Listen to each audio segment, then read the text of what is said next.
सरकार महाराष्ट्राची तिजोरीच आता आर्थिक अडचणीत सापडली आहे. लाडकी बहिणीचे आता 9 लाख लाभार्थी कट होत आहेत आणि हे आपल्याला माहितीच होतं, एकदा होणार होतं.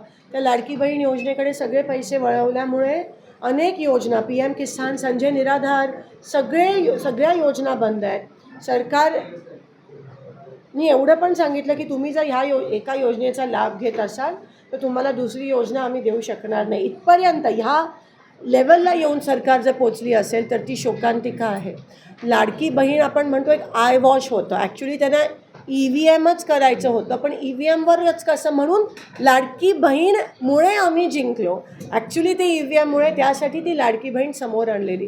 पण आज एकही योजना राबवली जात नाही आहे, एकही योजनेची निधी लोकांपर्यंत पोचत नाही आहे.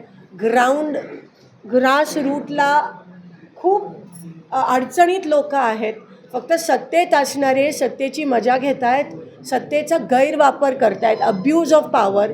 विमानं वळवली जात आहेत, धमक्या दिल्या जात आहेत, मर्डर्स केले जात आहेत, मारहाण केली जाते आहे आणि सरकारचा सत्तेचा गैरवापर कसा करायचा हे ज्वलंत उदाहरण हे महायुतीचं सरकार आपल्याला देतं.